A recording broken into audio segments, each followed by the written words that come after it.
কোথায় গেলাম, কি কি কেনাকাটা করলাম, আজ ছেলের জন্য কি কিনলাম, আমি কি অর্ডার করেছিলাম, কি পার্সেল এলো, সেসব নিয়ে থাকছে আজকের ভিডিও। স্কিপ না করে পুরো ভিডিওটি দেখতে থাকো। হ্যালো এভরিওয়ান, তোমরা সবাই কেমন আছো? আশা করছি তোমরা সবাই খুব ভালো আছো। আমিও কিন্তু বেশ ভালো আছি। আমার একটি নতুন ভিডিওতে তোমাদের সকলকে ওয়েলকাম জানাই। আশা করছি তোমাদের এই ভিডিওটি ভালো লাগবে। আমার যদি এই ভিডিওটি ভালো লাগে তাহলে অবশ্যই একটি কমেন্ট করে যেও। তো যাই হোক, দেখো এখানে এসেছিল রায়ানের আব্বু আর নিয়ে এসেছিল বিরিয়ানি।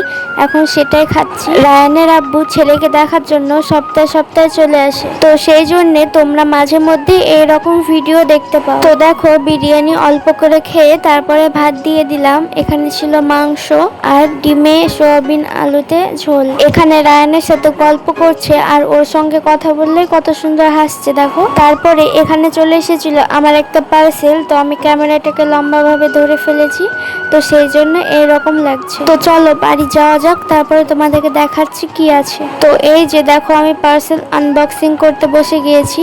আর জানো তো, কোনো পার্সেল যদি আসে আর সেটা যদি আমি সঙ্গে সঙ্গে আনবক্সিং না করি তো আমার পেটের ভাত হজম হয় না, সেরকম ব্যাপার। আমার মতো তোমরা কে কে আছো বলো তো, একটু কেউ গেস করে বলো তো আমি এটা কি অর্ডার করেছি। তোমরা কি কেউ বলতে পারবে? এটা হলো চিয়া সিড। তোমরা কে কে আগে থেকে বুঝতে পেরেছো বলো তো, কমেন্ট করো। কিন্তু এতে ছিল 500 গ্রাম, অনেকটাই কম দামে পেয়েছি। তোমরা যদি কেউ নিতে চাও তাহলে আমাকে কমেন্ট করো, আমি লিংক দিয়ে দেব। আমি মা দুজনে চিয়া সিড খাই, সেই জন্য একটু বেশি অর্ডার করেছি। আমার প্রায় দিন খাওয়া হয় না। যাই হোক, দুপুরে খাওয়া দাওয়া করার পর খেয়েছিলাম রসমালাই।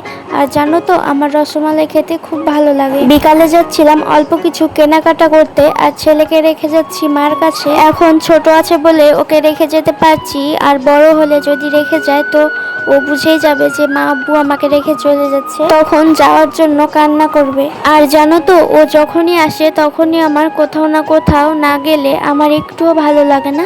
একটুর জন্য হলেও আমাকে কোথাও যেতেই হবে। এই যে দেখো ব্রিজে উঠতে কত সুন্দর ফুলগুলো লাগছে, তো আমি এখান দিয়ে যখনই যাই তখনই কিন্তু ভিডিও করি। এটা ভিডিওর থেকে সামনে থেকে দেখতে তো আরো বেশি অনেক সুন্দর লাগে। যাই হোক, বক বক করতে করতে এদিকে একটা স্টেশনারির দোকানে চলে এসেছি। যেগুলো দরকার ছিল সেগুলো নেওয়াও হয়ে গেছে। ওদিকে ও বিল পেমেন্ট করছে আর আমি এদিকে আয়নার সামনে এসে একটু ঢং করে নিলাম। এই যে এখন বাড়ি চলে যাচ্ছি। আর দেখো কৃষ্ণচূড়া ফুলগুলো আবারও কত সুন্দর লাগে। আর একটা কথা কি জানো, আমরা যে স্কুলে পড়তাম সেই স্কুলের মাঝে একটা এরকম বড় কৃষ্ণচূড়া গাছ ছিল। এই কৃষ্ণচূড়া গাছগুলো দেখলে আমার স্কুল জীবনের কথা মনে পড়ে যায়। তো যাই হোক, বক বক করতে করতে দেখো বাড়ি চলে এসেছি।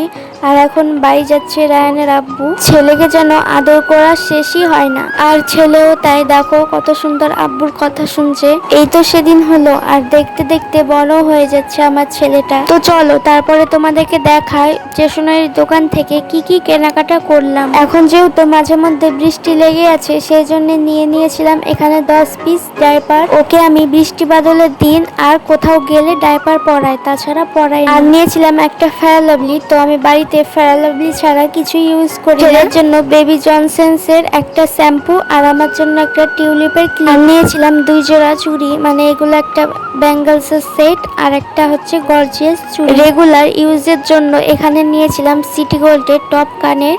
তো এগুলোই আমি বাড়িতে ইউজ করি। সোনার টপ কানের আমার রয়েছে, কিন্তু একদিন চুলে আটকে পড়ে গিয়েছিল, সেই জন্য আর ভয়ে ইউজ করি না। ছেলের জন্য নিয়েছিলাম ফর্মুলা মিল্ক আর আমার কিছু এখানে খাবারগুলো আমি ও যখনই আসে তখনই নিয়ে থাকি, কারণ আমি কোথাও যাই না আর আমার কিছু খেতে ইচ্ছে করে, সেই জন্য। আজকের ভিডিওটি কেমন লাগলো অবশ্যই কমেন্টে জানিও। দেখা হচ্ছে নেক্সট ভিডিওতে। টাটা।